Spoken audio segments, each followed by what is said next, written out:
I-camera test natin ang video quality ng Infinix GT3 Pro rear camera. Let's go!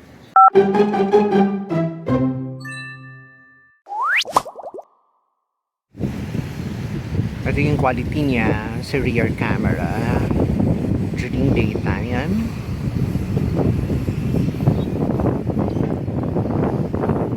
This is the quality of the sky. Very saturated blue colors. I love it. Yeah.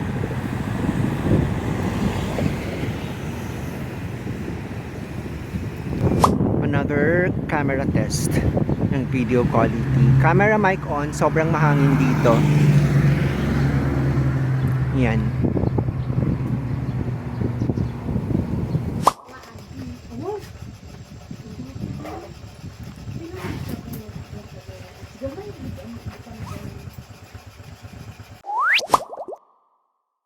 Tsaka natin yung quality niya ng video kapag against the light.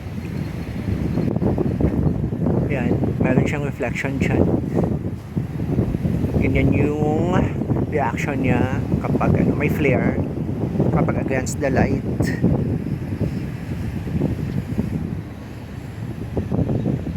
Pero mabilis naman nag-a-adjust yung lens niya, and I think it's a good thing. May flare nga lang, which is very normal for cameras. Pero kapag hindi siya against the light, yan, very saturated yung colors. I love the blue and the green. Yung contrast niya is okay naman siya. Medyo kapag tingnan mo yung nasa malayo, yung green na yun, hindi siya masyadong contrasty. Yan, very HDR siya. So what do you think, guys? Yan yung quality niya. I-camera test natin yung against the light. Yan siya. Yung direct sunlight. Pan natin. Mabilis naman yung adjustment ng lens niya. Yan, ikot nga natin. Yan. That's the well-lit portion. That's the sky kapag well-lit. And ganyan yung itsura niya. Ultra wide nga natin. Yan. That's how it looks ultra wide.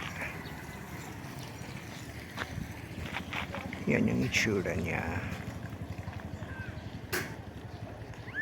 Yan. Love it. Ito yung itsura ng ultra wide ng Infinix GT30 Pro. It's a good thing na na-on yung stabilization niya.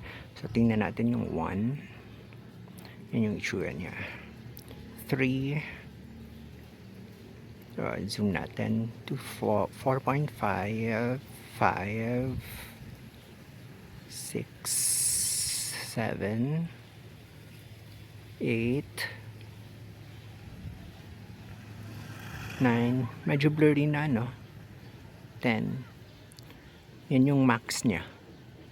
Pero super blurry na siya. That's the zoom of the Infinix GT30 Pro. Kuha tayo ng mga sky shots.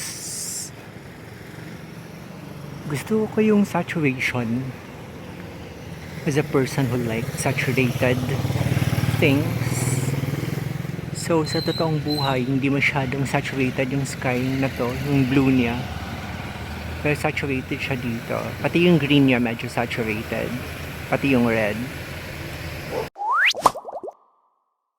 Kuha tayo ng sample. Ito white tayo, ha?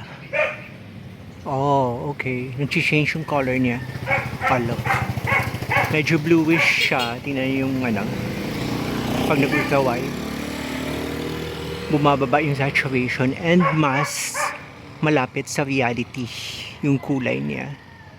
Mas saturated siya kapag nasa 1. Yan yung sky. Zoom nga natin. Hindi nagbabago yung kulay kapag nag-zoom. But syempre medyo pixelated na siya. Yan yung 1. Ultra wide. So pag ultra wide, mas close to reality yung kulay niya. Yan. I-check natin yung panning.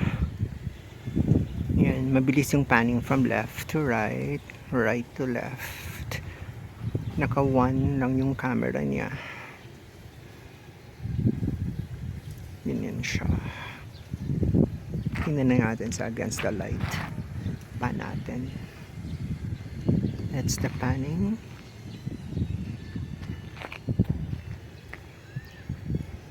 Ultra-wide tayo. Hindi naman nagwa-wash out yung edges niya, which is a good thing. Naka-stabilization off pala to. So that's the panning. Compare doon sa ibang phones na tinest ko, tingnan nyo yung edges ng rooftop or even doon sa trees. Hindi siya nagwa-wash out. So I think okay yung edges niya. Balik natin sa 1. Yan yung panning niya. So, what do you think?